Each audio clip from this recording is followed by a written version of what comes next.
Now, the naturalist often makes the mistake of skipping over their foundational assumptions.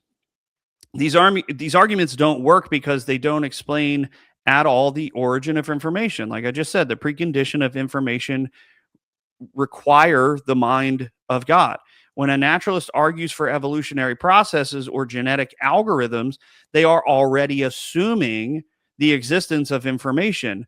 But that's what we're debating. That's what we're talking about. That's what the book is getting at. That's what he's talking about. Where does information come from? Not what do we do once we have it. So arguing for algorithms or some kind of evolutionary process is skipping over the very origin of information. So the naturalist has lost simply by showing up to the conversation.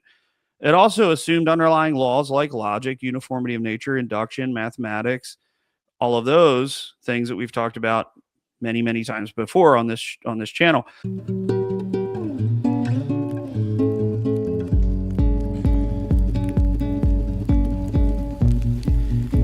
Hey, welcome back to Campfire Apologetics. I'm Mark Hudson. This is on the Truth and Love Network, so be sure to check that out. truthandlovenetwork.com.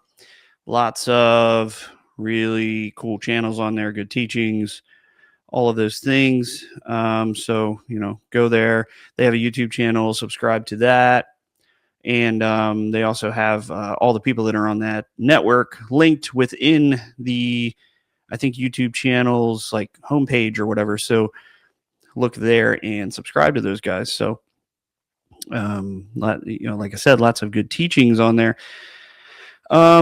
Today, we are getting into what is known as information theory. So I have a bunch of different notes on this, and hopefully, I don't know how organized they are. So hopefully I'm not all over the place, but also hopefully this makes sense, because this is an episode that I've been wanting to do for quite some time, but it is kind of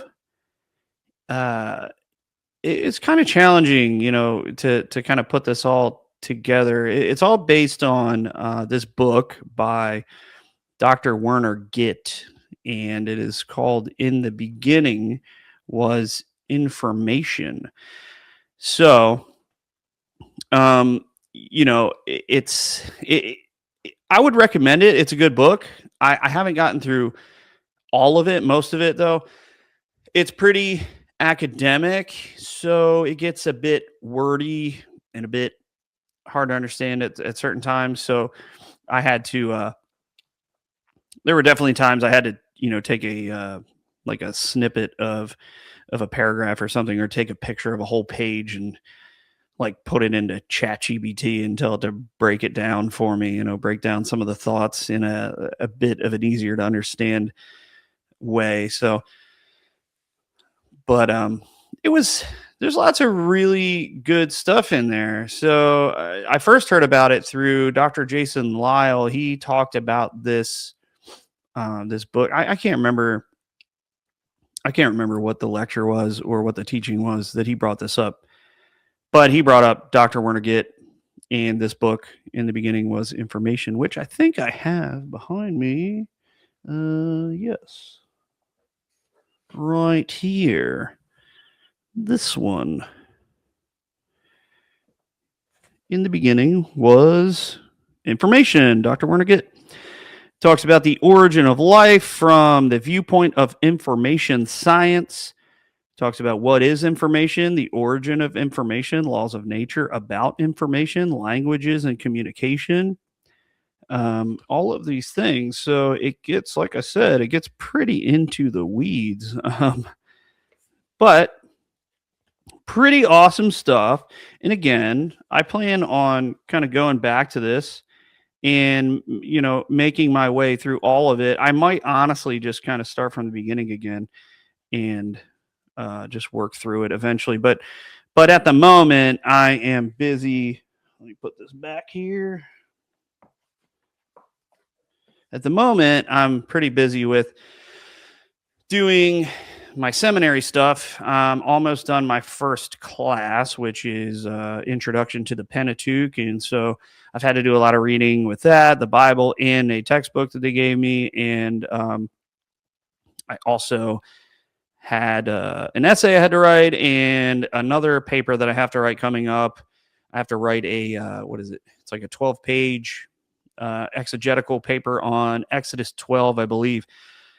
And so that's kind of taken up a lot of my time. It's taken up a lot of my reading, and I haven't been able to, add too much to the library there when it comes to reading new stuff. So there's plenty of stuff I want to get to, but eventually, I'll get to those things. But in the meantime, I have to kind of stick with what the school has tasked me with reading, because that definitely takes precedent, and it takes a lot of the time.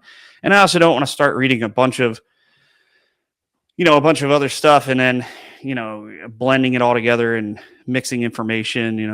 The way my brain works, I feel like I need to just really focus on one thing. So anyway, when it comes to this book that I'm talking about, this is something I started reading a little while ago, and I started taking notes on it a bit. Maybe had to have been a few months ago at this point, maybe even close to a year. I don't know.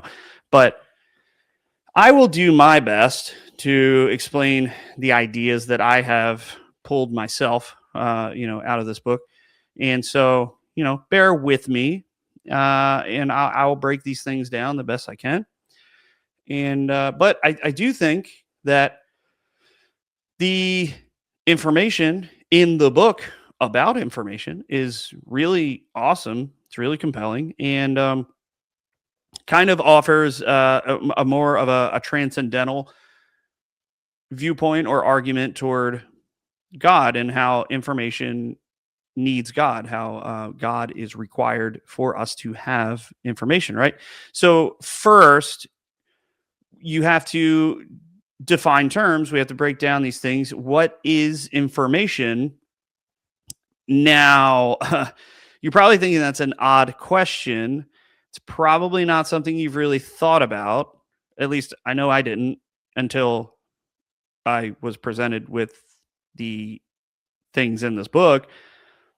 But you start thinking, what is information? Well, I don't know. I've never really thought about that. I didn't think that it's kind of one of those things you take for granted. You get information all the time, you learn stuff all the time, but you don't really think about what it actually is, right? So again, I know it's not something that most people think about, and I didn't either. But in the book, Dr. Werner Gitt, he kind of breaks his ideas down into different properties and theorems. Now, his first property is that information itself, information is not a thing. It's not the thing that's being described or talked about. And it's also not a condition, but it's an abstract representation of a material thing in reality, or concepts like problem formulations, like ideas in programs or algorithms. So it's like the representation is in a suitable coding system, and the realities could be objects or physical or chemical or biological conditions.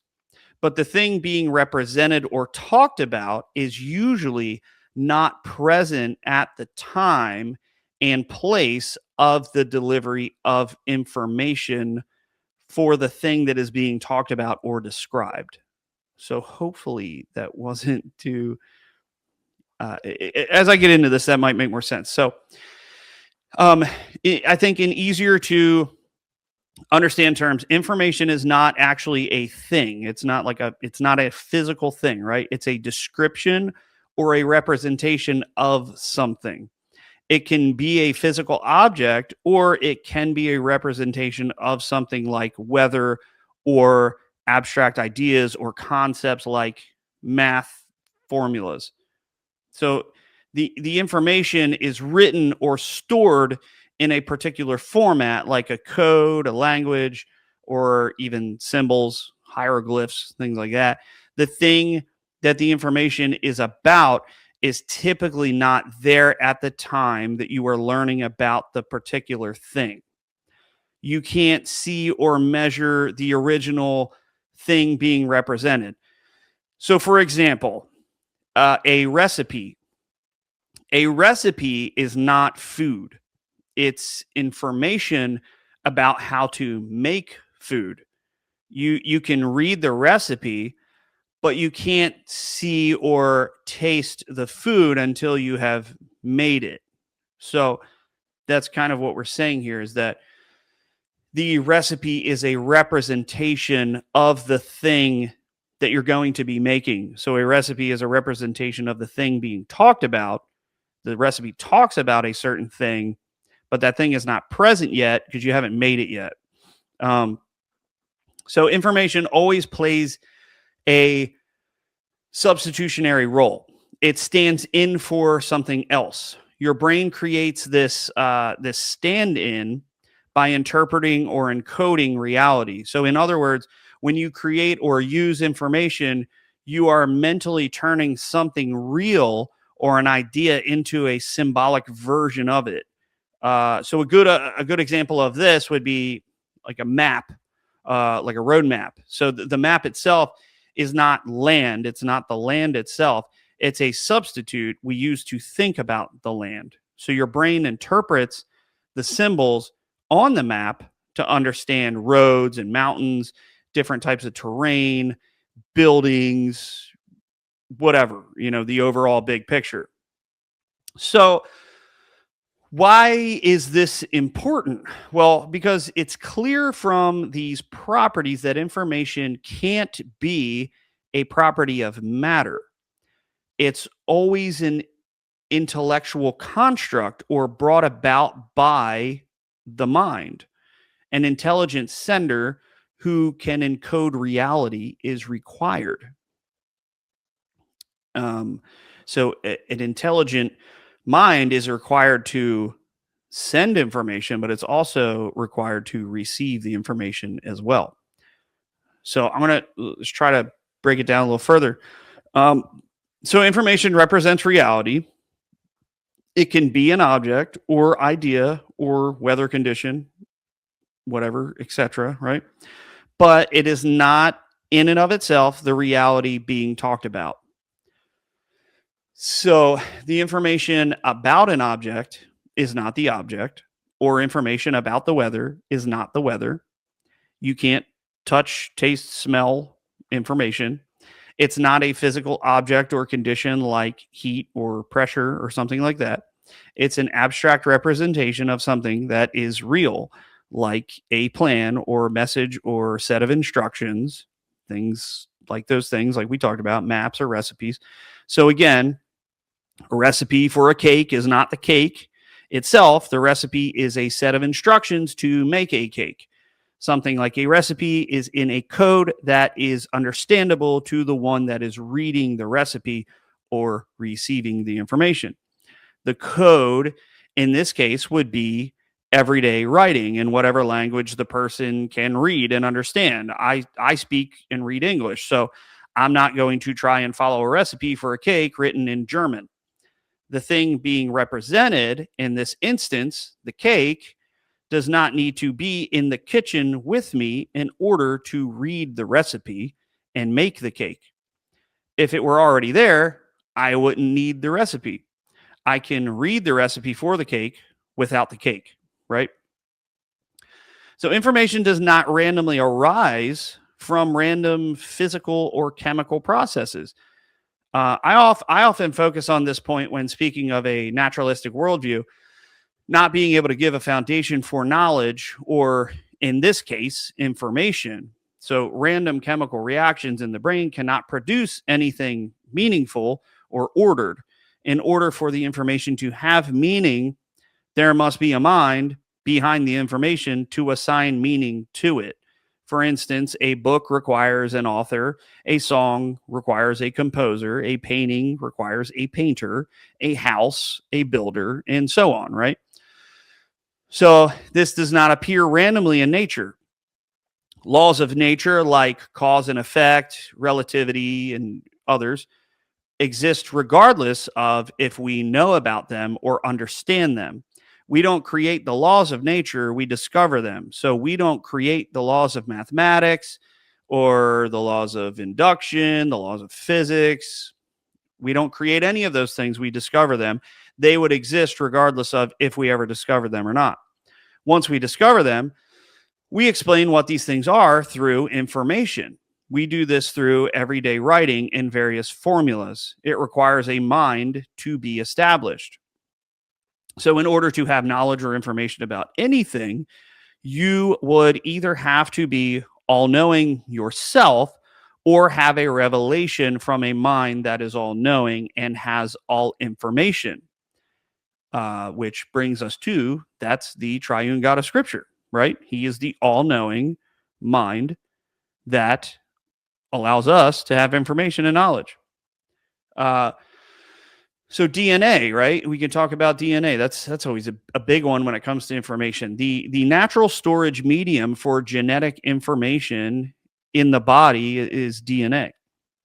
The amount of information in DNA is so immense in the case of human DNA that it would stretch from the North Pole to the equator if it was typed on paper using standard letter size or standard letter sizes. So if you can imagine that, if you were to type it all out, if you were to type all the information out in human DNA in standard letter size, you would type that and there would be enough information in your typing, enough letters to span from the North Pole to the equator. And DNA is structured in such a way that it can be replicated every time a cell divides into two. Now, this replication process is so precise that it can be compared to 280 clerks copying the entire Bible subsequently, each one from the previous one, with at most one single letter being transposed erroneously in the entire copying process. So you could have 280 people copying the entire Bible one after another, and it is so precise that only one single letter would be off at most. That's how precise the replication process is with DNA. Now, one cell division lasts approximately 20 to 80 minutes, and during this time, the entire molecular library, equivalent to 1,000 books, is copied correctly.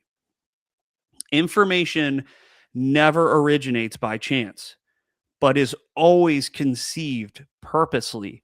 Man cannot be the source, so that the only remaining possibility is God, because man cannot be the source, and we also know that random natural processes are not the source either. Theorem 26 and 27, he has in his book, Theorem 26, it says the information presented in living beings must have had a mental source. And Theorem 27 says any model for the origin of life and of information based solely on physical and or chemical processes is inherently false. Now, you have something called cumulative selection, which I think is something maybe Richard Dawkins argued for. So Richard Dawkins, he has this example where he has a monkey typing on a typewriter or a computer. There's a random sequence of 28 letters, right? And he tries to show predetermined phrases from Shakespeare. Methinks it is like a weasel can be derived through mutation and selection. So he has this random phrase this predetermined phrase from Shakespeare. Methinks it is like a weasel. And he thinks that it can be derived through mutation and selection. So Dawkins selects a target sentence. And in his program, it's designed toward the goal of that sentence. So this can be done with any random sequence, and the goal will always be reached because the program is designed to do so. So no information is actually generated; it has been predetermined. That's all. This idea from Richard Dawkins. That's his kind of his argument for information. He uses this random 28-letter sequence, and he plugs in a random phrase, and he says that random phrase will always be reached because it's been predetermined. You say this random phrase, and it'll be reached eventually because the information is already there. The information is not generated. It's already there because you have this 28 letter sequence that you can use, right? And another naturalistic explanation for information is genetic algorithms. The problem is that these explanations skip over the foundational issue of the preconditions that must exist in order for there to even be an algorithm. Information is already present. These explanations only explain the rearranging of the information, not the foundation or origin of that information. So that information is already there, and they're using the information that is already there to try and prove their point, but they've skipped over the very foundation of where that information actually came from in the first place. That's what we're talking about. We're not talking about rearranging information that's already there. We're talking about information coming into existence from just in the first place. What is the foundation of that? Now, the naturalist often makes the mistake of skipping over their foundational assumptions. These arguments don't work because they don't explain at all the origin of information. Like I just said, the precondition of information require the mind of God. When a naturalist argues for evolutionary processes or genetic algorithms, they are already assuming the existence of information. But that's what we're debating. That's what we're talking about. That's what the book is getting at. That's what he's talking about. Where does information come from? Not what do we do once we have it. So arguing for algorithms or some kind of evolutionary process is skipping over the very origin of information. So the naturalist has lost simply by showing up to the conversation. It also assumed underlying laws like logic, uniformity of nature, induction, mathematics, all of those things that we've talked about many, many times before on this channel. A genetic algorithm doesn't create new information. It simply modifies already existing information according to a set of rules that a non-directed random process is supposedly following. So where do the rules, logic, and ordered systems that allow for an algorithm, where do they come from in the first place? Where do these rules come from? Where do the laws of logic come from? Where does the ordering of this system, where does the code that would order this system come from? To assume an algorithm, you have to assume order. And order doesn't come from random chaotic processes. Rearranging information is not the same thing as creating it.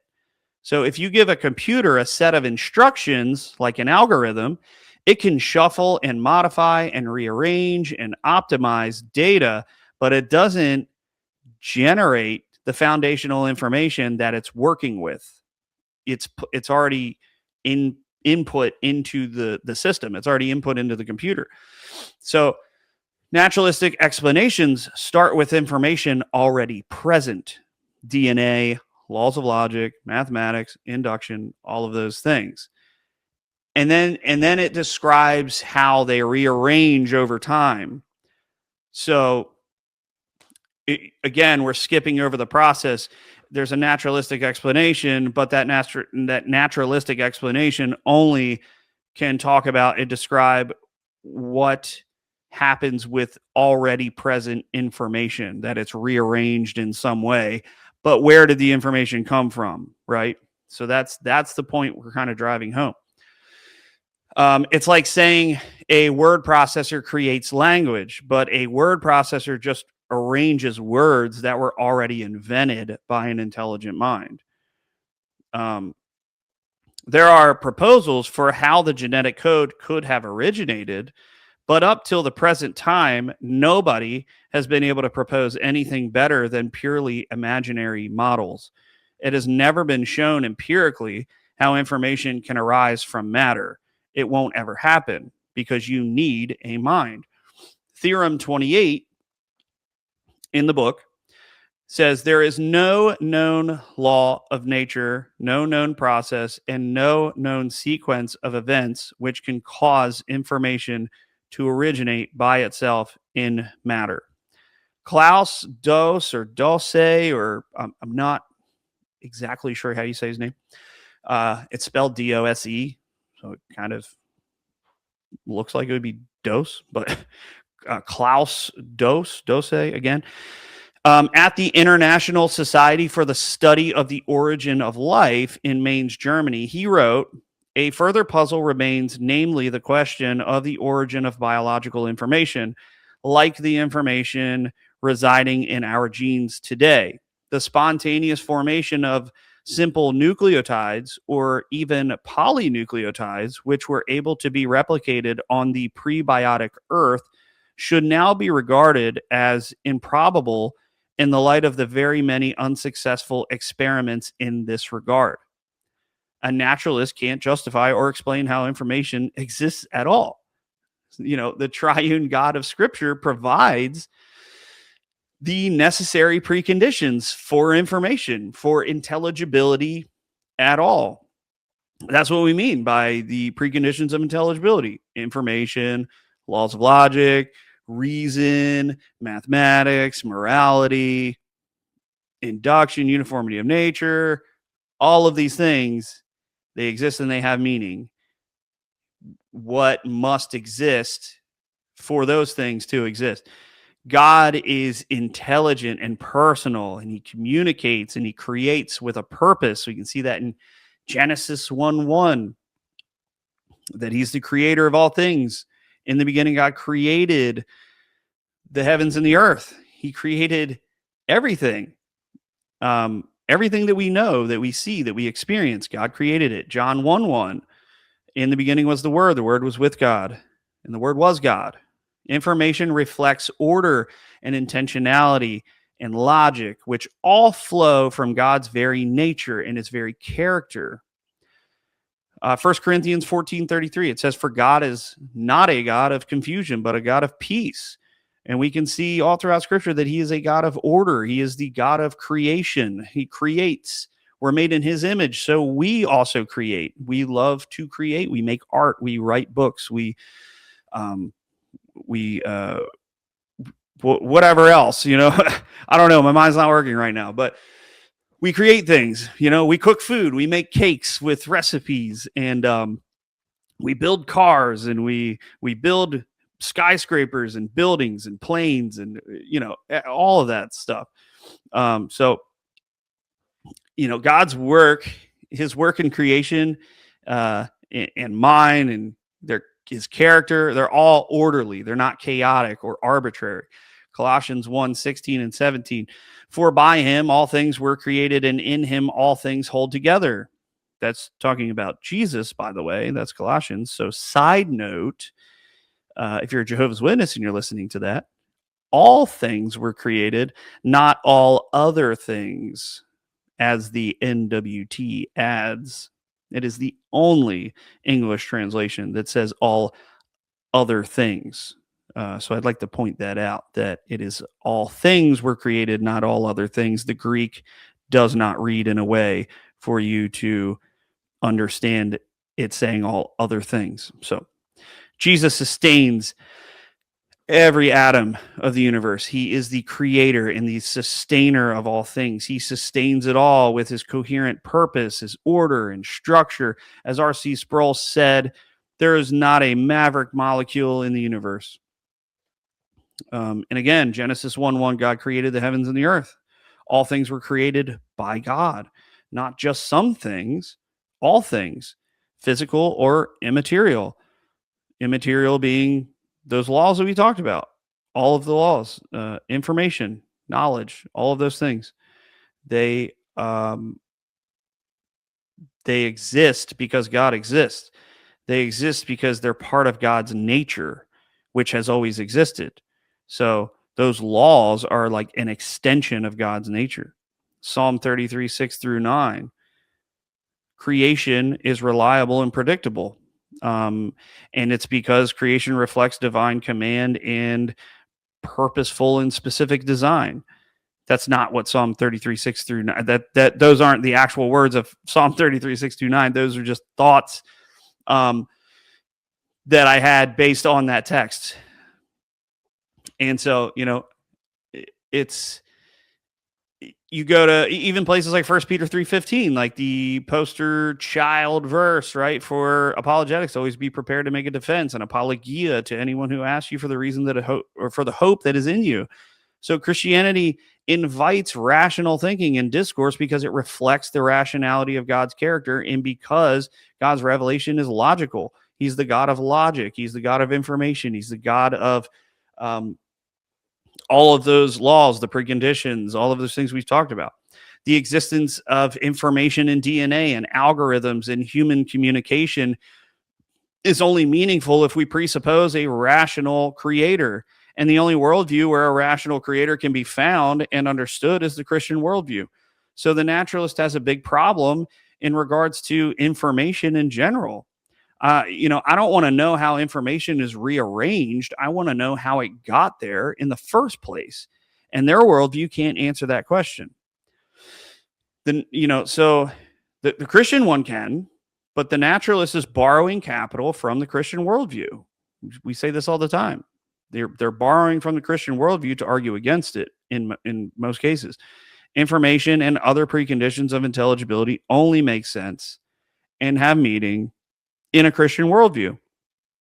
So Christianity is the only coherent foundation for these things. Klaus Dose, whatever it is, biochemist said, again, in Mainz, Germany, the Mainz report, he says, the Mainz report may have an equally important historical impact because for the first time, it has now been determined unequivocally by a large number of scientists that all evolutionary theses that living systems developed from polynucleotides, which originated spontaneously, are devoid of any empirical base. So I think the naturalist has a real problem on their hands when it comes to information in general. Now, this book gets into so many other things. This is just kind of scratching the surface. These are things that I drew out of the book, things that I thought were important points to make. I mean, there's other things in there that I probably wouldn't be able to explain adequately. So I stuck with the stuff that I can understand and explain, or hopefully explain. Hopefully you could understand what I'm saying. But yeah, I think I'm about out of time for really for adding anything else, but also want to kind of limit it to how much I'm putting in there too. I don't want to bombard you with too much stuff for you to try to remember and to take into account and to think about, so yeah, think about this stuff. I think it's really interesting. It's really compelling. And I think it really, really shows the necessity for the triune God of Scripture when it comes to everything, but also for information. And so hopefully this episode was beneficial to you. Hopefully you learned something or gained something from it, or maybe were just edified by it, or just felt more confident in your faith because of it. Any one of those things is cool. And, I appreciate you listening to this podcast or watching this video on YouTube or however it is that you, consume the information. And I really do appreciate it. For those of you who continue to come back, I think it's really awesome that you would support me in that way.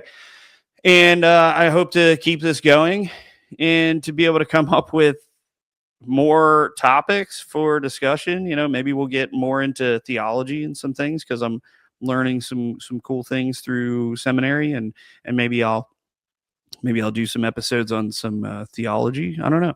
We'll see where it goes. But you can always leave a comment and let me know what it is that you want me to talk about, or some things that interest you, and maybe we could cover those things. But for now, thank you again. And brothers and sisters, always be ready to give a reason for the hope that is in you.